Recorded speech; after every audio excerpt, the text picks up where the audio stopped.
हर खबर पर होगी आपकी पकड़। डाउनलोड कीजिए एबीपी लाइव ऐप। कल रात जब पंजाब के राजनेता गहरी नींद में सो रहे थे तो पंजाब को कोरोना से बचाने की चिंता में जगे थे हमारे रिपोर्टर जगविंदर पटियाल। जी हाँ, देखिए रिपोर्टर का नाम तो कुमकुम ने आपको बता ही दिया है। उनका नाम है जगविंदर पटियाल। उन्हें 90 बस में सवार कोरोना संक्रमण की चिंता सता रही थी। ये बस नांदेड़ से 3500 धार्मिक श्रद्धालुओं को लेकर पंजाब पहुंच रही थी। देखिए, जैसे ही 6 बजे हमने इस खबर को प्रमुखता के साथ नमस्ते भारत में मुद्दा बनाया, दोपहर तक पंजाब सरकार की चूक स्वीकार कर अपनी रणनीति बदलनी पड़ी। अपनी खबरों से सामाजिक बदलाव लाने वाले रिपोर्टर जगविंदर पटियाल, पंजाब को कोरोना के संकट से बचाने वाले रिपोर्टर जगविंदर पटियाल।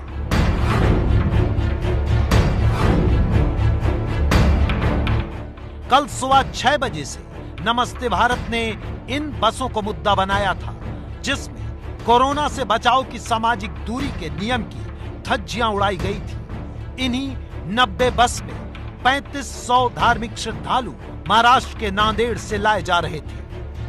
देखिए, चिंता बहुत बड़ी बनी हुई है और ये बहुत बुरी सूचना भी है कि जितने भी श्रद्धालु आए हैं उनमें से पॉजिटिव केस पाए जाने लगे हैं और ये सिलसिला कल ही शुरू हुआ है।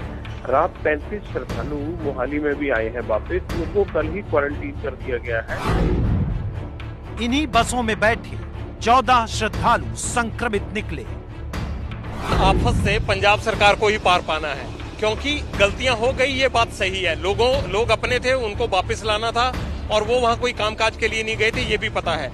लेकिन बड़ा सवाल ये है कि अब ये जो गलतियां की हैं, इन गलतियों के आगे ये कोरोना इन लोगों में अगर है तो वो आगे और पंजाब के लोगों में या इनके परिवार वालों में ट्रैवल ना करे, इसके लिए सरकार को पुख्ता इंतजाम करने चाहिए। एबीपी न्यूज ने सवाल उठाया, सरकार की लापरवाही बेनकाब की। पंजाब और देश को बताया कि धार्मिक श्रद्धालुओं की जिद से हारी सरकारों ने उनकी सुरक्षा जांच के आदेश बाद में जारी किए।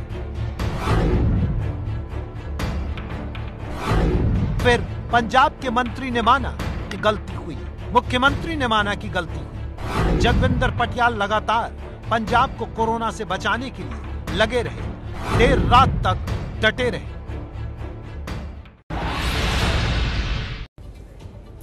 तो जिनकी खबरें अक्सर असर दिखाती है वो संवाददाता हमारे साथ मौजूद है। जगविंदर पटियाल, आपकी खबर का असर हो रहा है। आपने खबर दिखाई, उसकी गंभीरता को हमने समझा, हमने खबर दिखाई, उसकी गंभीरता को दर्शकों ने समझा। सरकार कब समझेगी? सबसे बड़ा सवाल तो ये है। इतनी बड़ी चूक हुई, लेकिन मुझे नहीं लगता कि सरकार इसको लेकर कोई भी सीरियसनेस दिखा रही है।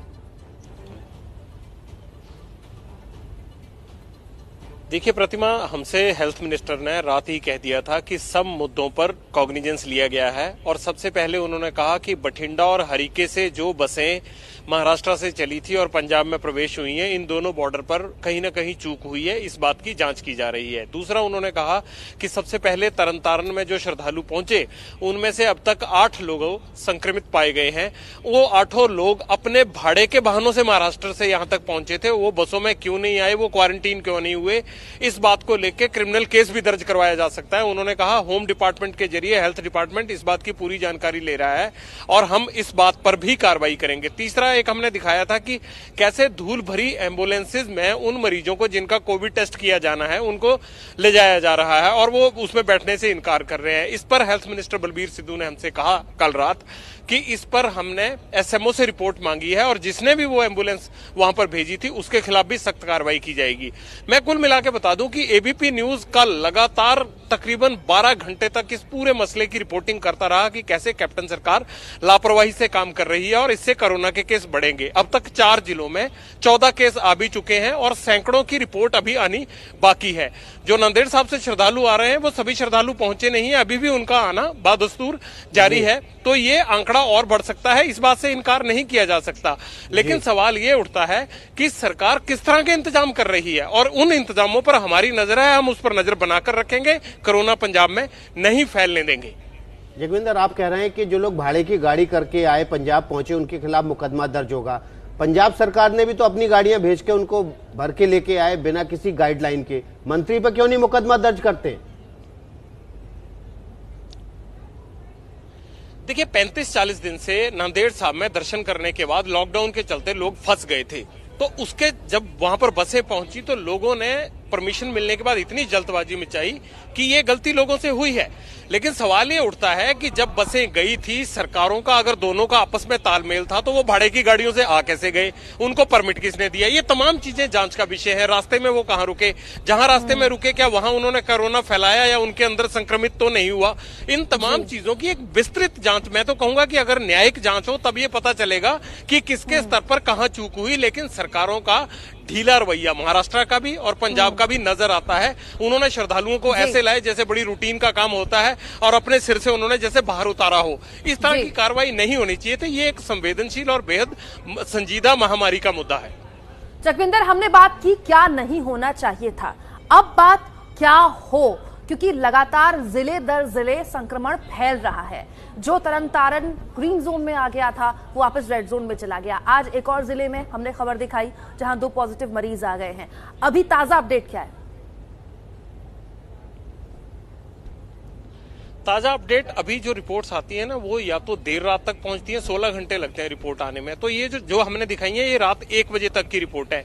जो कल 36 लोग मोहाली में पहुंचे थे उनकी रिपोर्ट्स अभी नहीं आई हैं कि वो पॉजिटिव है या नेगेटिव, उनकी सैंपलिंग कल हो गई थी।